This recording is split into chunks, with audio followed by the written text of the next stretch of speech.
안녕하세요, 로면입니다. 오늘은 현대자동차 생산직 지원하시는 분들이 워낙 많다 보니 이번에는 불합격하는 생산직 자소서 특징이라는 이름으로 촬영을 해보도록 하겠습니다. 이 첫 번째, 기술력을 배우고 싶어서 지원을 하였다. 개인의 적성이 맞아서 지원을 하였다. 성격상의 장점, 성실하기 때문에 지원을 하였다. 이런 형태의 지원 동기는 기업에서 원하는 방향이 아닙니다. 기업은 배우는 곳이 아닙니다. 적성에 안 맞다고 이렇게 얘기할 사람은 없거든요. 이런 유형이 고졸자분들에게 특히 많이 나타나는데, 이렇게 이야기를 하게 되면 기업의 입장에서는 본인의 이력과 경력 경험이 정리가 안 된 추상적인 스타트를 끊는 지원 동기이기 때문에, 그럼 직무상에서 본인이 잘할 수 있는 건 뭐가 있느냐, 이런 형태로 물어봐야 되기 때문에 이렇게 좀 고쳐달라라고 당부를 드려봅니다. 저는 생산직이라는 이 근무지 안에서의 목표 실현을 다음과 같이 설정했기 때문에 지원을 하였다. 이렇게 이어가는 게 좋고, 특히 고졸자분들이나 2, 3년제 졸업하신 분들이 있죠. 고교 시절부터 자동차 구조 관련 학습을 통해 지식을 쌓았고, 이후에 지속적인 어떤 분야에 심도 있는 학습을 이어갔고, 특히 조립 과정에서의 작은 부품 하나의 이론적 측면을 실무에 녹여서 경험을 쌓았다. 최근까지 직무와 관련된 관심 있는 부분을 계속 이어가고 있다. 이런 형태가 좋은 겁니다. 두 번째, 학창 시절부터 현대자동차 입사를 꿈꾸며 드디어 지원을 한다. 실제로 이렇게 생각하시는 분들은 없거든요. 많은 사람들이 이렇게 이야기를 해서 탈락하는 경우가 많았거든요. 누가 보더라도 거짓, 이런 스토리, 특히 장황하게 풀어 쓰시는 분들이 있는데, 이런 식으로 지원 동기를 쓰면 안 됩니다. 중고등학교 시절 때 현대차 공장 견학을 하며 차를 만들고 싶다는 생각을 하였고, 직접 자동차 생산에 참여하며 최고의 자동차를 만들고 싶고, 입사를 해서 무한한 성장 가능성을 지닌 현대자동차와 미래를 함께하고 싶어 지원을 하였다. 이런 과거의 스토리 나열형, 이런 것도 안 됩니다. 정말일 수도 있지만 이 기업의 입장에서는 그럼 지원자님이 우리 기업 측에 할 수 있는 건 뭐가 있는 겁니까? 이런 의문이 생기거든요. 그래서 절대 이렇게는 하지 마셔라. 세 번째, 부모님의 영향으로 친인척, 현직의 추천을 받아서 지원을 하였다.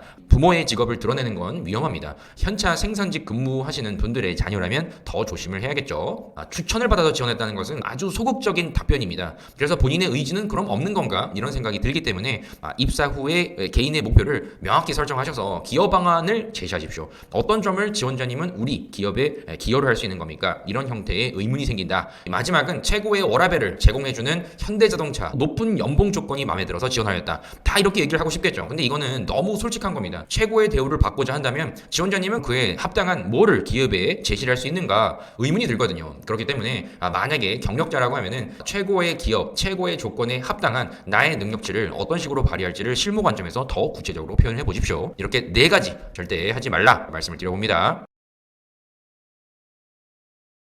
자, 그럼 올바른 지원 동기는 어떻게 써야 하는가 알아보도록 하겠습니다. 지원 동기는 왜 지원자님을 우리 기업 현대자동차 생산직 근무자로 채용을 해야 하는 겁니까? 라는 질문에 나만의 설득 가능한 논리를 만들어서 기업에 요약해서 전달하셔야 돼요. 나중에 면접에서도 더 디테일하게 얘기를 해봅시다. 이렇게 이어질 수 있도록 해야 되거든요. 그러다 보니까 절대 추상적인 답변보다는 구체적인 답변이 좋고요. 그동안 내가 직무 과정에서 쌓았던 나의 이력, 그 안에서 내가 보유한 핵심 역량을 제시를 하십시오. 특히 직무 경력자가 엄청 많거든요. 그래서 입사 후에 기여 가능한 나만의 채용 타당성을 명확하게 표현을 해주셔라. 그리고 특히 고졸자나 2, 3년제 대학 졸업자분들은 아직 이런 경력자분들에 비해서는 경험치가 적거든요. 그렇기 때문에 그동안에 학습을 해 오셨던 생산직에 필요한 이 역량을 쌓았던 부분들과 생산직에 대한 이해, 이런 점들을 어필을 하시고, 그리고 자동차와 관련된 관심을 꾸준히 나는 이어가고 있다는 점을 제시를 하십시오. 이 발로 뛰어서 알게 된 정보는 더 좋게 봅니다. 그리고 실제 아무런 경력이 없는 생산직 무경력자분들도 있을 겁니다. 그런 분들은 어떻게 하셔야 되냐면, 생산직과 가장 유사한 경험이라도 일단 정리를 해보십시오. 팀 협업을 통하여 성공했던 경험,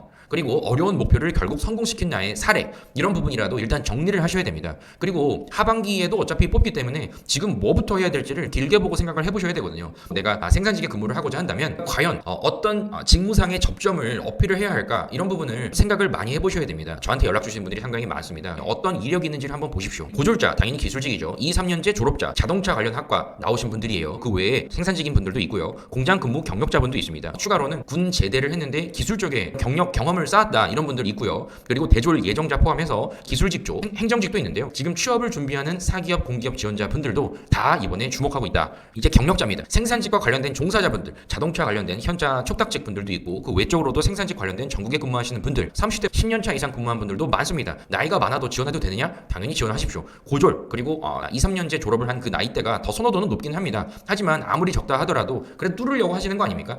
지원을 안 하고 후회하기보다는 지원을 하셔야 되기 때문에 일단 본인의 이력 안에서 어떤 기여를 할 수 있을지를 더 구체적으로 생각을 많이 하십시오. 그래서 이런 생산직 분들 있고요, 현직자 분들, 공무원 분들도 엄청 연락이 많이 옵니다. 기술직 분들, 국가직, 서울시, 지방직, 특히 군무원 차량직, 소방, 경찰 분들도 여러 가지 이유는 있긴 하겠지만 많은 분들이 현대차 생산직에 지원을 하고자 합니다. 그리고 공공기관 근무하시는 분들 중에 울산, 전주, 아산 이런 생산직 공장 주변에 근무하는 모든 기술직 분들 있죠. 이런 분들 다 지원한다고 알고 있고요. 기타 간호사분들까지 있었습니다. 그리고 중소기업에 근무하는 기술직 분들은 당연한 거고, 사무직 분들도 연봉 협상을 실제로 할 수 없는 그런 중소기업의 열악한 환경 속에 놓여 있는 분들이 있죠. 이런 분들도 일단은 다 지원한다고 봅니다. 한 10만 명 이상을 예상하거든요. 그래서 400명을 채용하는 이번 상반기에 10만 명 이상이 지원을 하게 되면 250대 1이 나옵니다.